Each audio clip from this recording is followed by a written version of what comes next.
فاتحہ.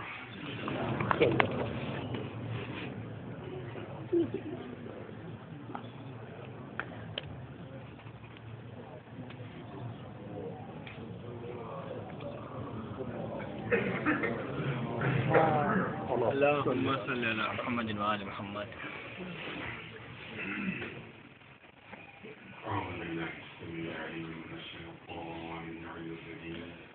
بسم الله الرحمن الرحيم. الحمد لله رب العالمين والصلاة والسلام على سيد الأنبياء والمرسلين سيدنا ونبينا وشفيع المذنبين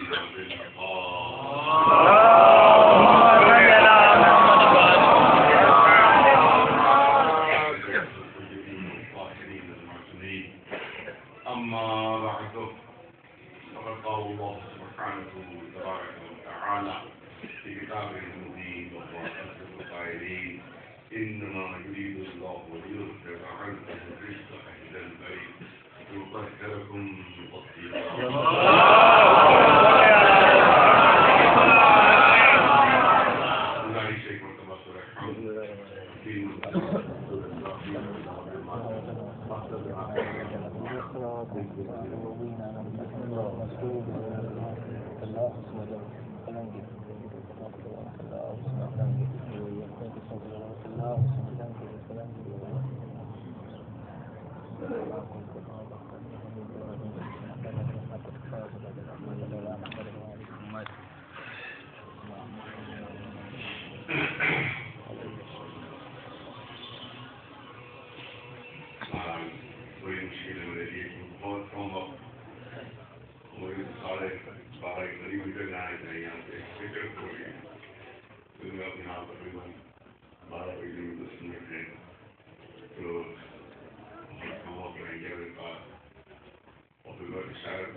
اسلام میں تو خواتین جو حقوق ہیں اور جو ایک الزام لگایا جاتا ہے کہ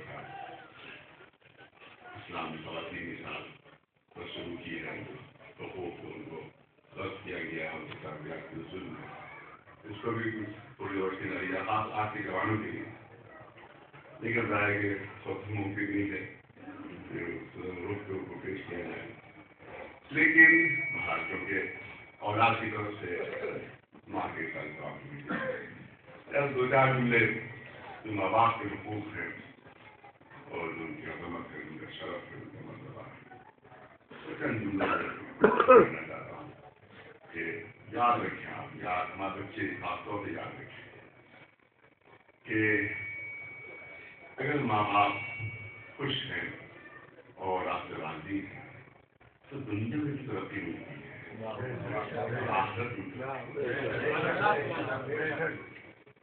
دنیا میں ترقی اگر چاہتا ہے تو ماں باپ کو خوش رکھو تو دنیا میں بھی کوئی روک نہیں پائے گا دنیا میں بھی کوئی ترقی کو روک نہیں پائے گا اگر ماں باپ خوش ہے تو دنیا میں بھی آگے بڑھتا رہے گا اور آخرت کو دوستوں جو عظیم صلاح ملے گا وہ بس ایک واقعہ جلدی سے کہ وہی واقعہ بیان کیا مسجد امام اللہم صلی علی محمد وآل محمد.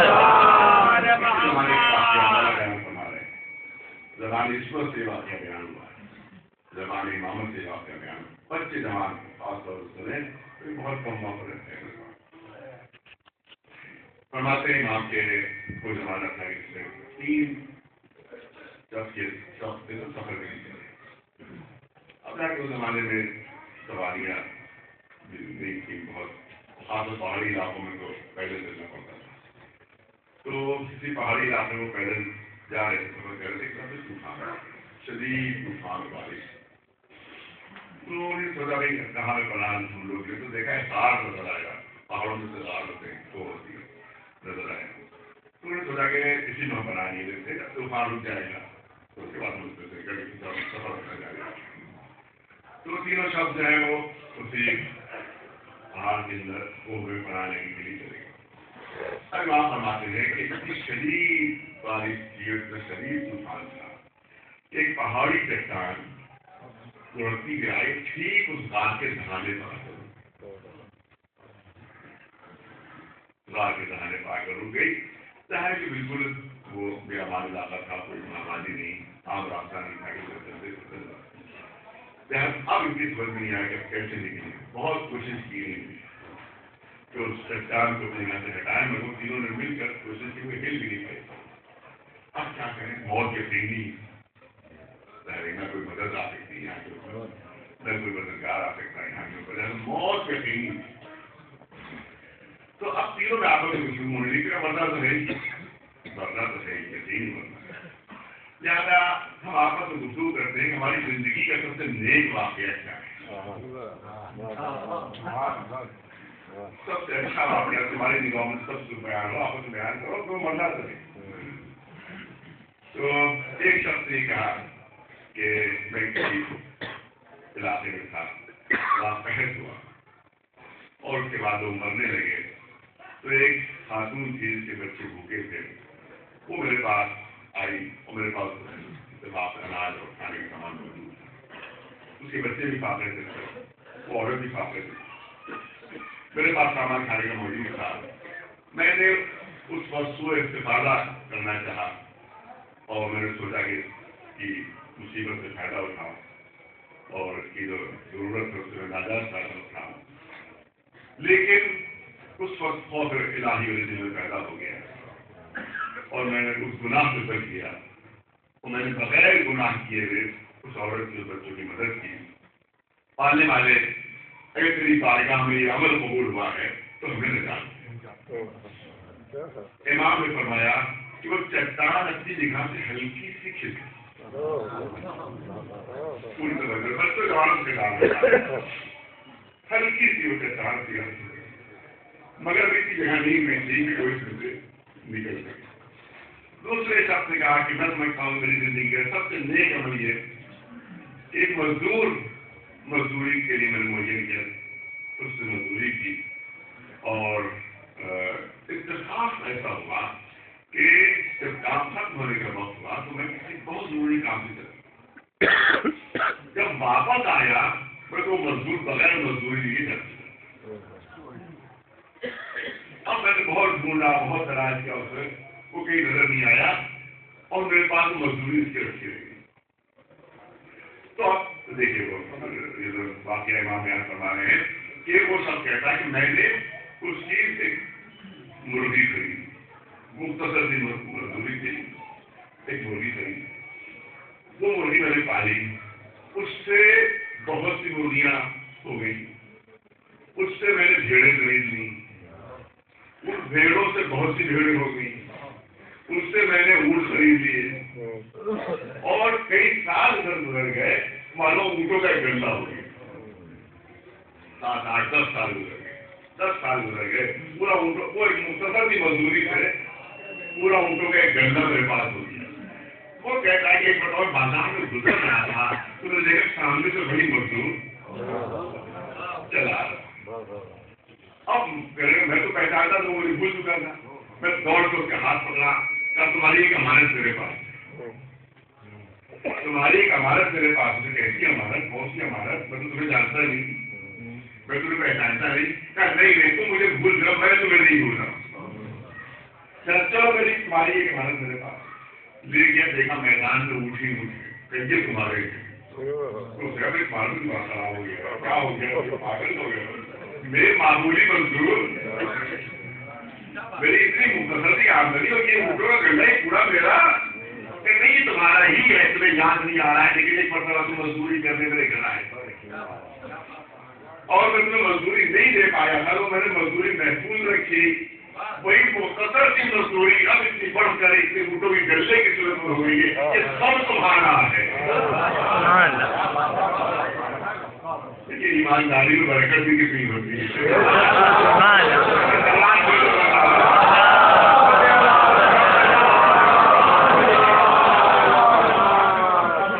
یہ پورا ان کو گندا تمہارا ہے. تو اگر پالنے والے تیری بارگاہ ہمیں یہ عمل قابل قبول ہے تو مجھے ہمیں اس کو نجات دلا دے مصیبت. امام فرماتے تھوڑی سی چٹان اور سبحان اللہ. لیکن ابھی بھی اسی جگہ پیدا نہیں ہوئی تھی نکلا جاتے کہ اب تیسرا جب باقی رہے گا تو اپنا واقعہ بیان کروں. اس سے کہا کہ میں جنگلوں میں بکریاں چلاتا ہوں, میرے پاس کچھ بکریاں ہیں کہ میں چلاتا ہوں اور میری ایک بوڑھی ماں ہے اور جب میں لے کر آتا ہوں وہ بکریاں واپس لاتا ہوں تو انہیں کا دودھ دھو کر اور اپنی ماں کو وہ رضا میری ماں کی کرتا ہے. یہ ہر دفعہ یہی محترمہ یہ نظام ہے. ایک مرتبہ کچھ طوفان ایسا آ گیا کہ بکریاں ادھر ادھر جنگل میں بکھر گئی اور کافی وقت لگ گیا ان کو ڈھونڈنے میں تلاش کرنے میں جمع کرنے میں. اب جب میں واپس آیا تو میری ماں میرا انتظار کرتے کرتے سو چکی تھی کہ اب میں کیا کروں. میں جگانا نہیں چاہتا تھا اسے کہ جگانے میں تکلیف نہ ہو, لہٰذا میں نے کچھ دودھ کا پیالہ جو اس کی خدمت روز پیش کرتا تھا, میں دودھ کا پیالہ لیے ہوئے اس کے سرحانے کھڑا ہو گیا. وہ دودھ کا پیالہ لیے ہوئے اس کے سرحانے کھڑا ہو گیا کہ پتہ نہیں کس پر اس کی آنکھ کھل جائے گا, کس وقت اس کو طلب ہو جائے تھی. لہٰذا میں سامنے اس کے موجود رہوں, میں سارے سرحانے پوری رات کھڑا ہوں وہ دودھ کا پیالہ لیے ہوئے. کس وقت میری ماں کی آنکھ کھلے اور کس وقت مجھے یہ پیش کرنا پڑ جائے. پالنے والے اگر تیری بارگاہ میں یہ میرا عمل قابل قبول ہے تو ہمیں نجات دینے امام فرماتے ہیں اسی وقت پوری چٹان سامنے سے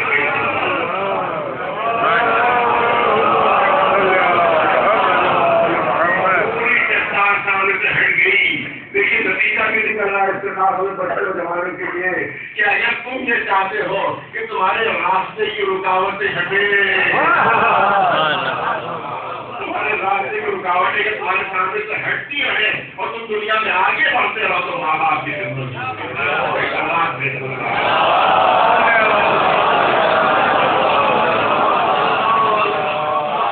تو جلدی سے ایک دوسرا واقعہ اور ابھی بہت ہی اہم پہلے واقعہ آپ دیکھیں کہ ماں کی عظمت کے سلسلے میں اور وہ باپ کی عظمت کے سلسلے میں اسی سندھارن جناب یعقوب جناب یوسف آپ کے ساتھ معلوم ہے کہ تقریباً 35 سال جدائی رہی دنیا, 35 سال ملاقات نہیں ہوئی تھی.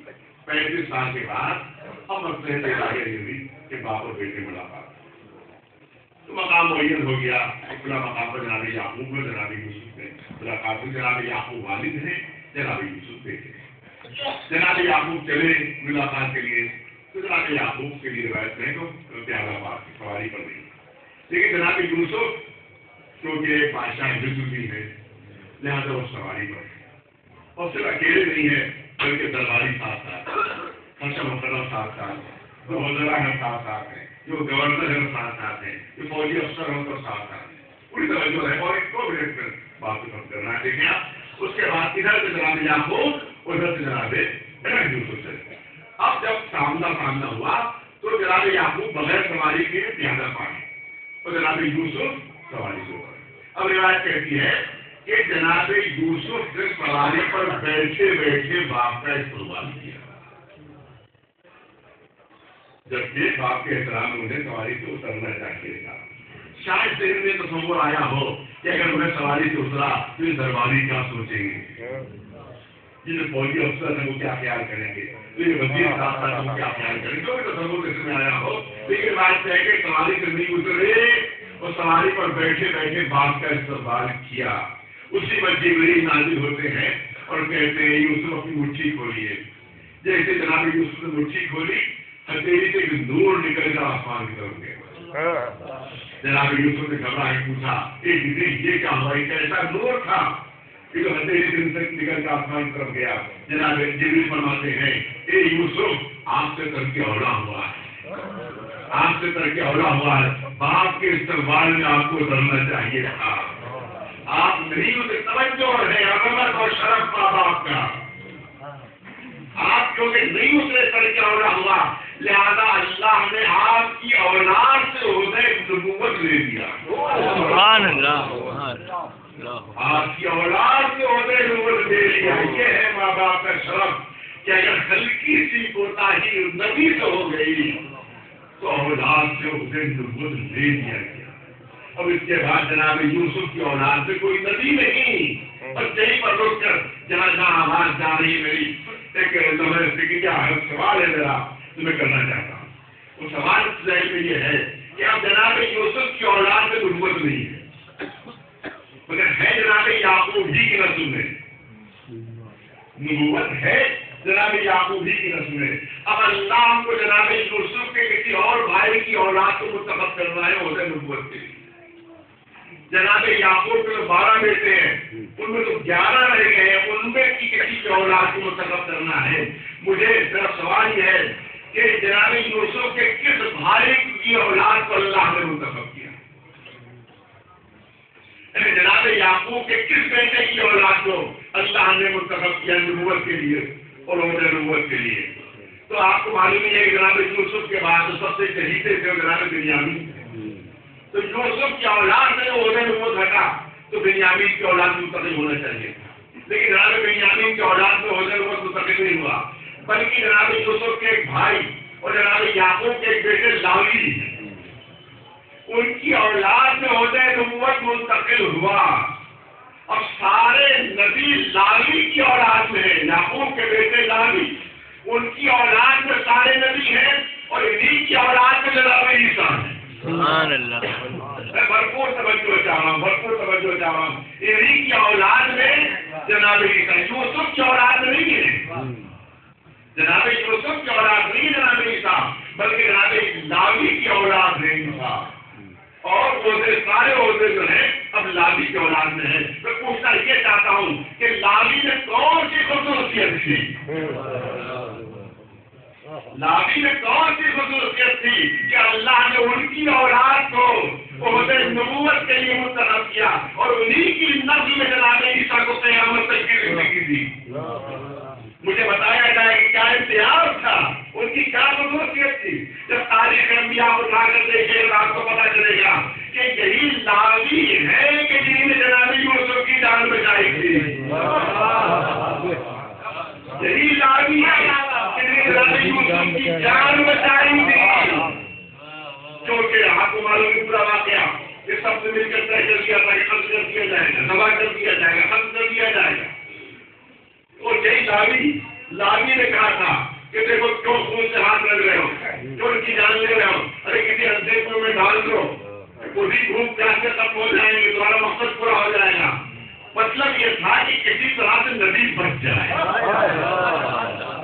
کسی طرح سے نبی محفوظ رہ جائے. کیونکہ اگر ڈائریکٹ کہنے سے قتل نہ کرو تو تعداد میں زیادہ تھے, وہ تعداد میں زیادہ تھے. یوسف بھی قتل ہو جاتے, یہ بھی قتل ہو جاتے اور مقصد حاصل نہ ہو پاتا. زیادہ چاہتے تھے کسی بہانے سے نبی بچ جائے, کسی بہانے سے نبی محفوظ رہ جائے.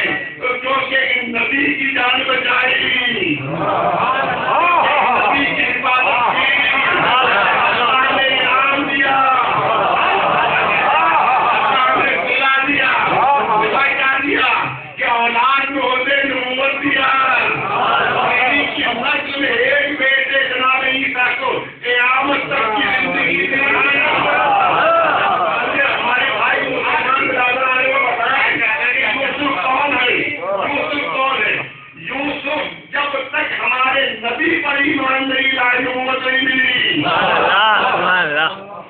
جب تک ہمارے آخری رسول پر ایمان نہیں آئے, نبوت نہیں ملی ہے.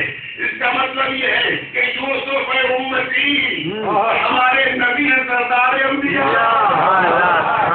ہمارے رسول ہے سردار انبیاء. ذرا فیصلہ کر کے بتائیے کہ اگر کوئی امتی کی جان بچا رہا ہے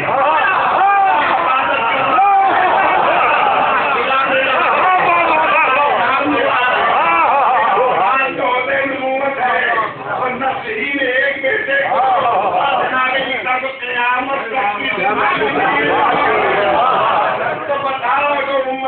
جان بچا رہا ہوں تو اس کو تو انعام مل رہا ہے، تو سردار انبیاء کا محافظ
جن کو قیامت تک کی زندگی مل رہی ہے، یا اولاد ہمارے آخری امام ہیں جن کو قیامت تک کی زندگی مل رہی ہے، لیکن یہاں پر کسی کو کہنے کا حق حاصل ہے کہ صاحب انہیں نے امتی کی جان بچائی، انہوں نے سردار انبیاء کی حفاظت کی، تو قدرت کو کچھ انعام میں فرق رکھنا چاہیے تھا، کچھ میں فرق رکھنا چاہیے تھا، امتحان رکھنا چاہیے تھا، اور قدرت نے امتحان رکھا، پر کل جو ہے فرض رکھ دیا ہے، امتحان رکھ دیا ہے، انہیں نے یوسف کی جان بچائی، اولاد میں ہوتے نبوت جو درمیان میں ختم ہو جانے والا، انہیں نے سردار انبیاء کی جان بچائی، اولاد میں ہوتے امام کو قیامت تک رہنے والا، ان کے ایک بیٹے عیسیٰ کو قیامت تک کی زندگی، ان کے ایک بیٹے امام مہدی کو قیامت تک کی زندگی، بظاہر صلہ برابر کا ہے، بظاہر انعام برابر کا ہے، مگر فرق اس وقت پتہ چلے گا جب مسلمان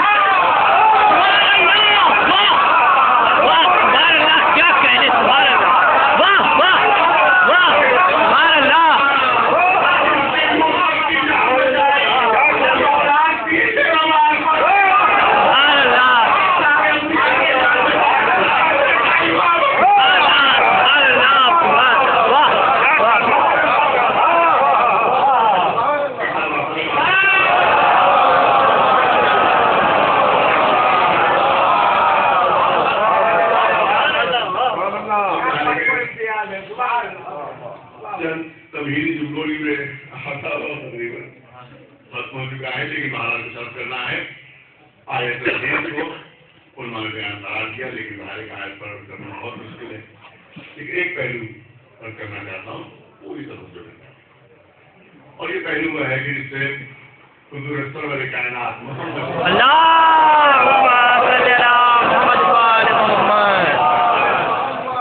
مرتبہ اور شرف و منزلت بھی اس کی طرف اشارہ، اور اسی کے ذہن میں شہزادی فاطمہ زہرا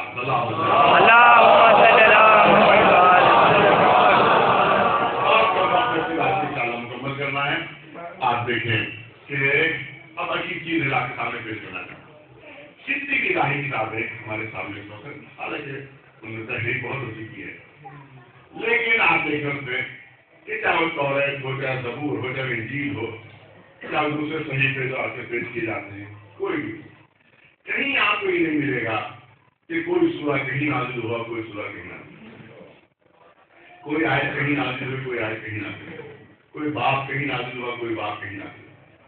یہ آپ کو نہ توریت میں ملے گا، نہ زبور میں، نہ انجیل میں، نہ اور کسی صحیفے میں، لیکن صرف قرآن مجید کی خصوصیت ہے، صرف قرآن مجید کی خصوصیت ہے کہ کوئی سورہ کہیں نازل ہوا، کوئی سورہ کہیں نازل ہوا۔ کوئی آیت کہیں نازل تھی، کوئی آیت کہیں نازل تھی. شان نزول کو پوری پوری کتابیں موجود ہیں کہ فلاں آیت فلاں مقام پر نازل ہوئی، فلاں آیت فلاں مقام پر، فلاں سورہ فلاں مقام پر. یہ آپ مکی اور مدنی لکھے دیکھتے ہیں قرآن مجید میں کہ کچھ سوروں پر لکھا ہوتا مکی، کچھ سوروں پر لکھا ہو مدنی. تو اس سے ہمارے بچوں کو یہ اندازہ ہوتا ہو کہ جو مکی لکھا ہو سب مکی میں نازل ہوئے اور جن پر مدنی لکھا ہو سب مدنی میں نازل ہوئے. نہیں، ایسا نہیں. آپ علماء سے پوچھ لیں مکی سورہ جن پر لکھا ہوتا ہے وہ ہجرت سے پہلے نازل ہوئے، ان پر مکی لکھا ہوتا ہے چاہے کہیں نازل ہوئے ہو وہ پر لکھ دیا جاتا ہے مکی. اور جن پر مدنی لکھا جاتا ہے وہ ہجرت کے بعد جو نازل ہوئے ہیں آئے تو سورہ ان پر مدنی چاہے وہ مکے ہی میں کیوں نہ نازل ہوا لیکن لکھا جاتا ہے اس پر مدنی. کیوں علماء نے بتایا ہے آپ خان نے کیا. تو اس کا مطلب یہ ہے کہ کوئی سورہ کہیں ہے، کوئی سورہ کہیں، کوئی آیت کہیں، کوئی آیت کہیں. تو علماء سے پوچھا گیا کہ نہ توریت میں یہ بات ہے، نہ زبور میں یہ بات ہے، نہ انجیل میں یہ بات ہے، نہ اور کسی طریقے میں یہ بات ہے.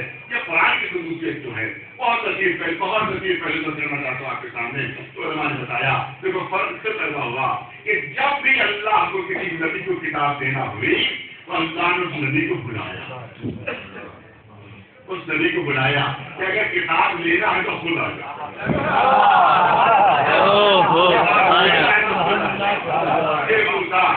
توریت لینا ہے تو خود آ جاؤ. کوئی تشریف لے جاتے ہیں اور ایک مقام پر پوری کتاب کو دے دی گئی، ایک مقام پر پوری کتاب انہیں دے دی گئی. اب توریت سے آپ کو یہ نہیں ملے گا کہ کوئی سورج کہیں نازل ہوا، کوئی سورج کہیں نازل ہوا، کوئی آیت کہیں، کوئی آیت کہیں، کیونکہ ایک مقام پر نبی کو بلا کر وہ کتاب دے دی گئی. اسی طرح سے جب انجیل کے نزول کا وقت آیا تو جناب عیسیٰ سے کہا گیا کہ عیسیٰ اگر انجیل لینا ہے تو خود کو ایک ہی پر آ جاؤ جو آج بھی مصر میں موجود ہے. جناب عیسیٰ کو ایک ہی پر تشریف لے گئے اور پوری انجیل وہاں کو دے دی گئی. ایک مقام پر پوری کتاب دے دی گئی، اور لے جاؤ، اور کتاب لے جاؤ. جناب عیسیٰ آئے اور ان کو پوری کتاب دے دی گئی. یہاں تک آپ کو انجیل میں یہ نہیں ملے گا کہ کوئی سورہ کہیں نازل ہوا ہو اور کوئی سورہ کہیں، آیت کہیں، کوئی آیت کہیں، کیونکہ ایک مقام پر نبی کو بلا کر وہ کتاب دے دی گئی ہے. لیکن جب قرآن کے نزول کا وقت آیا تو قدرت آتی ہے کہ قرآن مجید کسی غلط فہمی میں نہ رہنا، یہ قرآن مجید کسی غلط فہمی میں نہ رہنا. ارے اس سے پہلے جو تھے جن کو کتابیں ہم نے دی، اس سے پہلے جو تھے جن کو کتابیں ہم نے دی وہ صرف نبی تھے، نبی تھے. قرآن تو ہے جس کی خدمت پہ جانا ہے، نبی نہیں میرا محبوب ہے، میرا حبیب ہے. چاہنے والا کوئی محبوب کو میرے حبیب کو رحمت نہیں کرنا ہوگی، قرآن تمہیں رحمت کرنا ہوگی. دیکھنا میرا حبیب کہاں ہے، اگر گھر میں ہے تو وہاں جانا.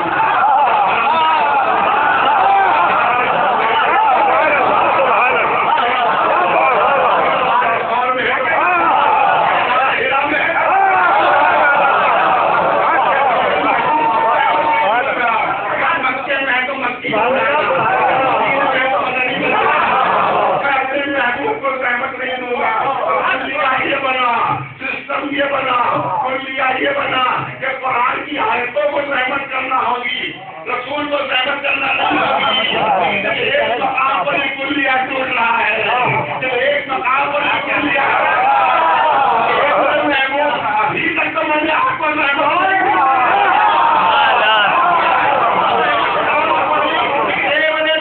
اگر آئے تو دل لینا ہے.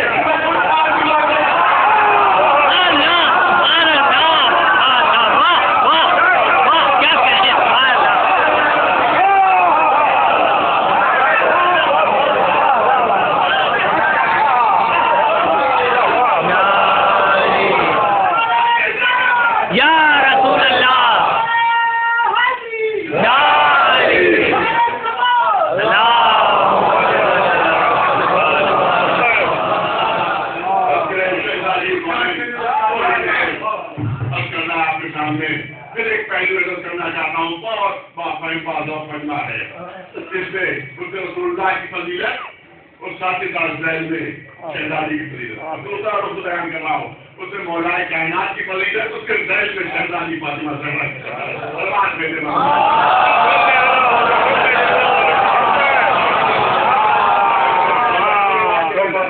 کوئی گنجائش نہیں. لیکن بہت بات آپ مجمع میرے سامنے ہے, تشریح کی ضرورت بھی نہیں رہے گی. انشاءاللہ آپ دیکھیں کہ علی اور شخص پوری توجہ ہے. علی اور شخصیت کا نام ہے کہ جو فضیلتوں کا محتاج نہ تھا. علی اور شخصیت کا نام ہے کہ جس کو کبھی فضیلتوں کی تلاش نہیں رہی, بلکہ اس شخصیت کا نام ہے کہ فضیلتوں کو علی کی تلاش. فضیلتوں کا علی کی تلاش, علی کو فضیلتوں کی تلاش نہیں تھی, فضیلتوں کو علی کی تلاش تھی.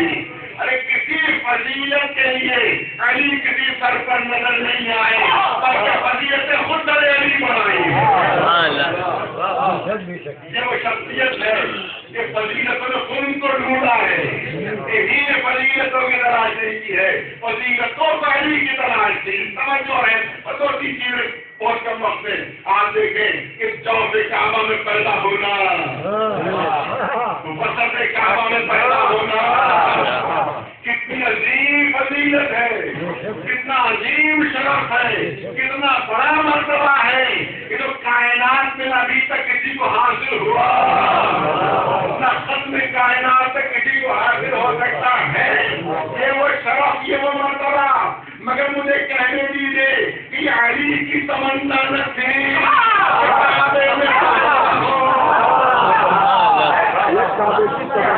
تمنا نہ تھی کعبے میں پیدا ہو, یہ کعبے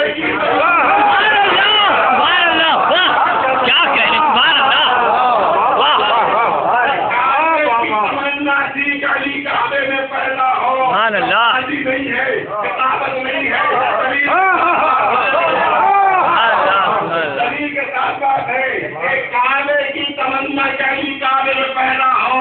اور اگر علی کی تمنا ہوتی تو جناب فاطمہ بنت حسن اس دروازے سے داخل ہوتی, دروازے میں سب داخل ہو رہے تھے, اس سے داخل ہو گئی ہوتی اور مولا علی کی پیدائش کعبے میں ہو جاتی تو کہہ سکتا تھا کوئی علی کی تمنا تھی کعبے میں پیدا ہو. لیکن اس دروازے کا بند ہونا اور دیوار پہ ایک نیا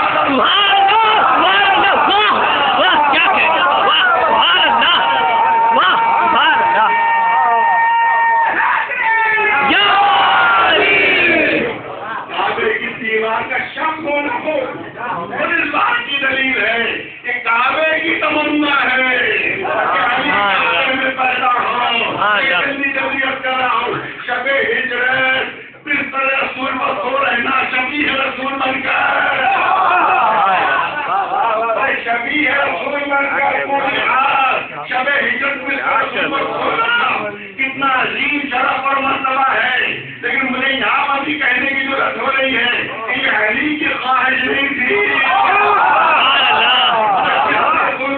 کہیں علی کے کوئی لفظ نہیں ملے گی, اللہ کے رسول مجھے اپنے بستر پر سنا دیجیے, ان کی فرمائش تھی. کیا کہنے, سبحان اللہ. مطلب یہ ہے کہ علی کی تمنا نہ تھی کہ بستر رسول پر لیتے, بستر رسول کی تمنا تھی. کرنا چاہتا ہوں, ارے تلوار کا آسمان سے آ جانا کسی کے لیے ایسی فضیلت تو کسی کو نہیں ملی, ایسا شرف تو کسی کو نہیں ملا. لیکن یہاں پر مجھے کہنے کی ضرورت ہو رہی ہے کہ علی کی تمنا نہ تھی. موجود ہے آپ کے نام ہے ابو دجان انصاری, ہاتھ کی تلوار ٹوٹتی ہے ان کے, رسول اللہ کی خدمت پہ جاتے ہیں, اللہ کے رسول میرے ہاتھ کی تلوار ٹوٹ گئی, میں کیا کروں.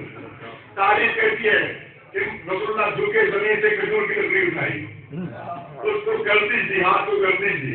اب تو ہاتھ کی گردش رکی تو لکڑی کے لیے تلوار لو ابو دجانہ لے جاؤ, اس سے جنگ کرو.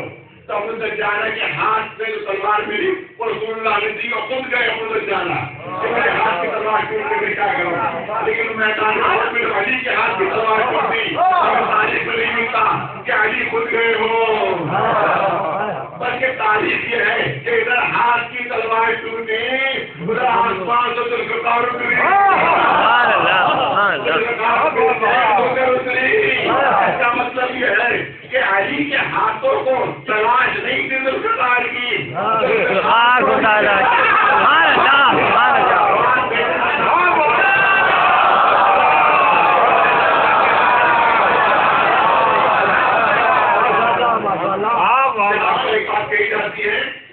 اور کبھی کبھی بتا ذرا بھی بات کی ہے بچوں جوانوں کی پیش کرو تو ان کے سامنے اگر کوئی بات کہے تو جواب دے سکیں یہ بات کہی جاتی صاحب جی مجید ان کے عقیدے ہیں جناب کیا آسمان سے تلوار آئی تو کیا آسمان کو کوئی تلوار بنانے کا کارخانہ ہے ادھر تلوار بنتی ہے اور علی کے لیے سے بھیج دی گئی یہ کبھی کبھی اختلاف کے چلے کہے جاتے ہیں تو میں کہوں گی چلیے ہمیں مان لیے کارخانہ نہیں ہے لیکن مجھے اتنا بتا دیجیے کہ بڑی اسرائیل کے لیے بھولے ہوئے پرندے آتے تھے قرآن کہہ رہا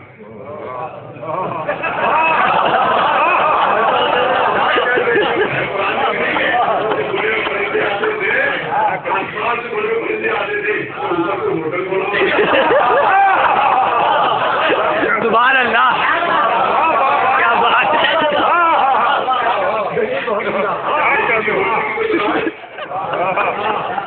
یہ دلی کی ریورٹ کی برادران دلی میں کیا اسرائیل کے لیے آ رہے تھے کہ ہوٹل کھلا ہوا ہے جناب ابراہیم کے لیے دمبا آیا تو دمبوں کی نظری ہے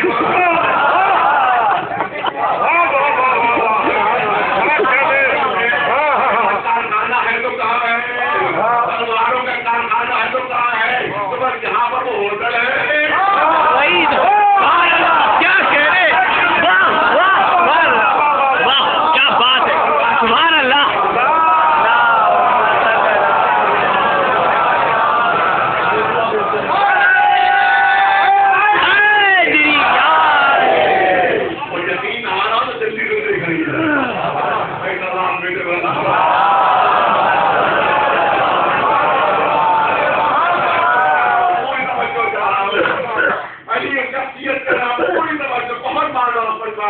علی اس شخصیت کا نام ہے کہ فضیلتوں کو علی کی تلاش تھی علی کو فضیلتوں کی تلاش نہیں تھی کسی فضیلت کے لیے علی کسی دروازے پر نظر نہیں آئے بلکہ فضیلتیں علی کے دروازے پر نظر آئی اگر صرف ایک فضیلت ایسی ہے کہ علی بھی کسی دروازے پر نظر آئے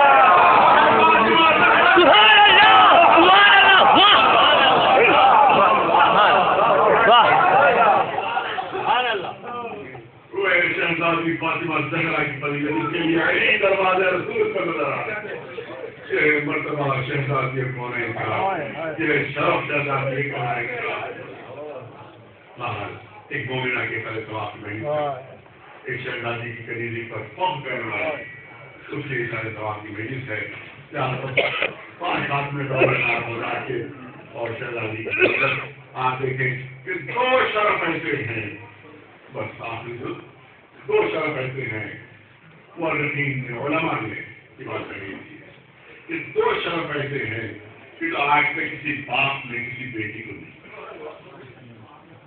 تاریخ انسانیت آج تک یہ 2 شرف ایسے ہیں کسی باپ نے کسی بیٹی کو نہیں کیا وہ بیٹی کتنی ہی باعظمت کیوں نہ سمجھی جاتی ہے وہ بیٹی چاہے کتنی ہی باشرف کیوں نہ سمجھی جاتی ہو مگر یہ 2 فضیلتیں نہیں ملی وہ 2 فضیلتیں کیا کہ کبھی کوئی باپ کسی بیٹی کی تعظیم نہیں کوئی باپ کسی بیٹی کی تعظیم نہیں ہوتا صحیح ترمذی شریف کی روایت اذا دخل فاطمہ آمن رسول اللہ جب بھی شہزادی فاطمہ زہرا تشریف لاتے اللہ کے رسول تعظیم نہ صرف یہ کہ تعظیم کے لیے بلکہ ہاتھوں کو بوسہ دیتے نہ صرف یہ کہ ہاتھوں کو بوسہ بلکہ اپنی گہنوں پر بیٹھا جو شرف ہے کبھی کسی باپ سے کسی بیٹی بس یہی لوگوں کا پھر منظور کرنا چاہتا ہوں اور سالمان فیض کو ذوق سے کرنا ہے آخر نتیجے طرف ظاہر ہوگا آپ دیکھیں گے آپ اخبارات سے ریڈیو پر ٹی وی پر برابر خبریں سنتے رہتے اور دیکھتے رہتے ہیں کہ ایک ملک دوسرے ملک سے معاہدہ ایک ملک دوسرے ملک سے معاہدہ ہندوستان سے، امریکہ سے، ہندوستان سے روس سے، ہندوستان سے ایران سے معاہدہ ہو، روزانہ خبریں آتی ہیں، ایک ملک سے دوسرے ملک سے معاہدے ایگریمنٹ ہوا کرا۔ مثال پیش کر رہا ہوں کہ فرض کیجیے کہ ہندوستان میں اور ایران میں معاہدہ ہوا، خبر کیا آئی کہ ہندوستان اور ایران میں ایگریمنٹ ہوا ہے، ہندوستان اور ایران میں معاہدہ ہوا، لیکن ہم نے وہ معاہدہ دیکھا تو اس پر صرف 2 سگنیچر تھے، اس پر صرف 2 دستخط، یہاں کے جو وزیر اعظم ہیں منموہن سنگھ صاحب ان کے دستخط تھے، اور جو وہاں کے صدر ہیں نجیب صاحب ان کے دستخط، تو معاہدے پر صرف 2 دستخط، تو اصولاً کیا خبر آنا چاہیے تھی کہ منموہن سنگھ صاحب اور احمدی نژاد صاحب کے درمیان معاہدہ ہو، یہ تو بنانا چاہیے، مگر خبر کیا ہے کہ ہندوستان اور ایران کے درمیان معاہدہ ہو، یہ کیا خبر ہے؟ ہم نے آپ نے کسی کو نہیں دی، کسی کی سگنیچر نہیں، صرف 2 سگنیچر ہیں، خبر آئی ہندوستان اور ایران کے درمیان، اگر کوئی اعتراض کرے تو کوئی بھی کہے گا بالکل اتنی سی بات نہیں سمجھ پا رہے، ارے بھائی انہیں نے ذاتی حیثیت سے دستخط نہیں کیے، ذاتی حیثیت سے دستخط نہیں کیے، بلکہ ملک کے سربراہ کی حیثیت سے سرکار ملک کی حیثیت سے دستخط ہے، اور سربراہ کا عمل اکیلا اس کا نہیں ہوا کرتا،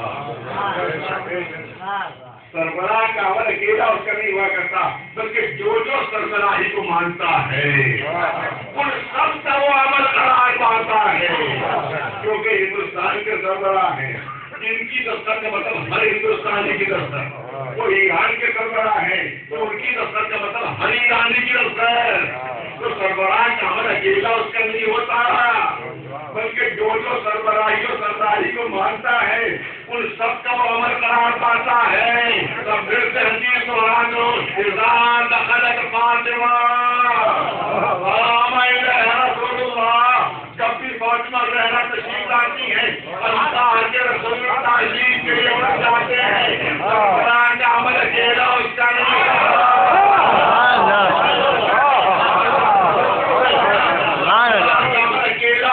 ہوتا، بلکہ جو سربراہی کو مانتا ہے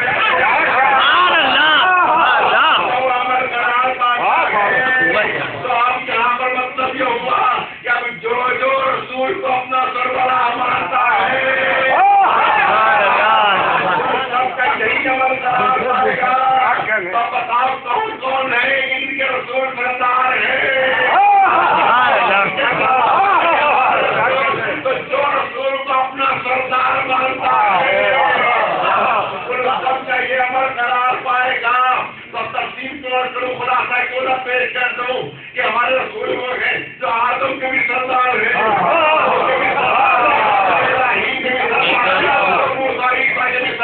اس کا مطلب یہ ہے جب شہزادی کی تعظیم کے لیے رسول میں تو اکیلے رسول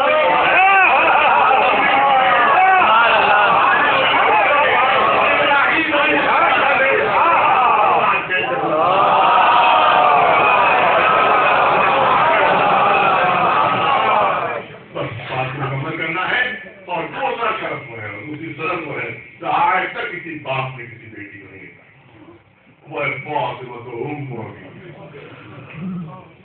فاطمہ اپنے باپ کی عمر ہے، اپنے باپ کی عمر ہے، ناانصافی ہوتی ہے جب بھی ترجمہ کیا جاتا ہے کہ رسول نے فرمایا کہ باپ کی ماں ہے، کیونکہ کے معنی خالی ماں کے نہیں ہے، کے معنی خالی ماں کے نہیں ہے، آپ دیکھیں کے معنی مرکز کے نہیں ہے، کے معنی ہدف کے بھی ہے، کے معنی منزل کے بھی ہے، کے معنی اصل کے بھی ہے، اور کیونکہ محبتوں کا مرکز ہوتی ہے ماں، اس لیے کہا جاتا ہے،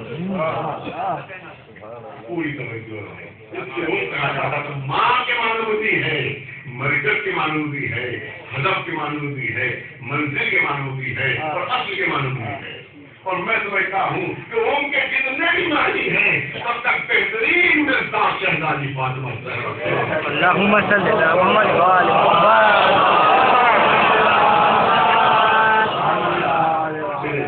ہدف یعنی جس کو حاصل کرنے کے انسان تمنا کرتا ہے اس کو ہدف کہتے ہیں، تو رسول کا ہدف بھی فاطمہ زہرا ہے، وہ منزل جہاں تک پہنچ جانے کے انسان تمنا کرتا ہے تو منزل رسالت بھی فاطمہ زہرا ہے۔ وہ محبت ہے کہ جو ماں لیتی ہے وہ محبت بھی ان کو ہے اور اصل بھی ہے. نہیں عجیب چیز ہے اور آخری جملے ہیں اصل بھی ہے کیونکہ بہار الرحمان کی حدیث ہے. یہ آپ عام طور سے ادھوری حدیث پیش کی جاتی ہے کہ لا اللہ کلمہ خلقت الافلاق. اس کے آگے بھی ہے حدیث, اس کے آگے بھی حدیث موجود ہے کہ اے رسول اگر آپ نہ ہوتے تو کائنات خلق نہ ہوتی. اور اس کے بعد کی حدیث ہے کہ اگر علی نہ ہوتے تو آپ خلق نہ ہوتے اور فاطمہ زہرا نہ ہوتی تو آپ دونوں خلق نہ ہوتے. سبحان اللہ سبحان اللہ.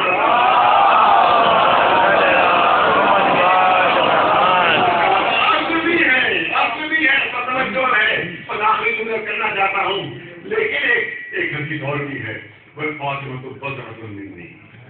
فاطمہ میرا جز ہے, فاطمہ میرا جز ہے. یہاں پہ ایک اعتراض ہو سکتا ہے کہ ایک طرف تو کہا جا رہا ہے اور دوسری طرف جز کہا جا رہا ہے, یا تو دونوں چیزیں ایک ساتھ صحیح نہیں ہو سکتی. بہت پرانی کا مطلب میرے سامنے بس آخری جملہ کرنا چاہتا ہوں, اس سے زیادہ اب ظاہر نہیں ممکن نہیں کہ آپ کے سامنے کر سکوں اور تمام باتیں چھوڑنا پڑ رہی ہیں, مجھے کرنا تھی. لیکن یہ جز آخری ہے, صرف 2 منٹ لینا ہے آ کے اور آپ کرنا ہے اور بہت بات کا میرے سامنے. دیکھیے ایک طرف تو یہ صنعت کہ فاطمہ میرا جز ہے, دوسری طرف یہ صنعت کہ فاطمہ ہے. کے والی ایک اصل کے لیے تو جو جز ہو وہ نہیں ہو سکتا, جو ہو وہ جز نہیں ہو سکتا. یہاں کنٹراڈکشن ہو گیا, یہاں پر تضاد ہو گیا. اعتراض کرنے والا اعتراض کر رہا ہے کہ تو کنٹراڈکشن ہو رہا ہے, یہاں تو تضاد ہو رہا ہے. کیونکہ کیا وہ صنعت صحیح ہے کہ فاطمہ میرا جز, یا یہ صنعت صحیح ہے کہ فاطمہ ہوں. یہ دونوں چیزیں ایک وقت میں ایک ذات کے لیے صحیح نہیں ہو سکتی. ایک شخصیت کے لیے دونوں سندیں ایک ساتھ صحیح نہیں ہو سکتی. یعنی دونوں سندیں ایک ساتھ کیسے رسول نے دے دی کہ جز بھی کہا اور عم بھی کہا. تو بہت توجہ صاحب پڑھنے کے منزل کی. آئیے قرآن مجید سے بدل دی جائے, آئیے قرآن مجید سے بدل دی جائے. مجھے اس طرح بتا دیجیے کہ سورہ الحمد قرآن کا جز ہے یا نہیں. بے شک پڑھنے کے بننے کی توجہ چاہ رہا ہے. سورہ الحمد قرآن کا جز ہے یا نہیں. کوئی ہے مسلمان جو کہہ سکے کہ نہیں سورہ الحمد الگ ہے قرآن مجید الگ نہیں. جز قرآن ہے, سورہ الحمد جز قرآن ہے, قرآن کا ٹکڑا ہے, قرآن کا جز ہے. تو سورہ الحمد جز قرآن ہے. اور سورہ الحمد کے معنی کے نام کون کون سے ہیں, سورہ الحمد کے کیا کیا نام ہے, جہاں سورہ الحمد نام ہے, جہاں فاتحۃ الکتاب نام ہے, جہاں سبع مثانی کہا گیا ہے. اور سورہ الحمد کے ایک نام ہے ام القرآن. سبحان اللہ سبحان اللہ سبحان اللہ. سورہ الحمد کا ایک اور پڑھنے کے مطلب کیا ہو رہا ہے, سورہ الحمد کا ایک نام ہے ام القرآن. بھی ہے اور ام بھی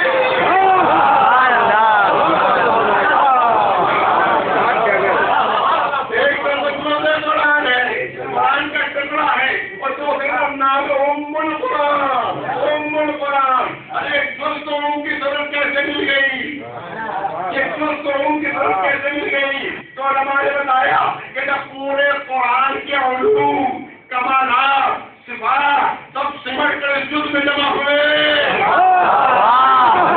سبحان اللہ. قرآن کے علوم اور کمالات اور صفات سمٹ کر جب اس جز میں جمع ہو گئے تو اس کو سنت بھی ام القرآن. سبحان اللہ. کہ رسالت کے سارے کمالات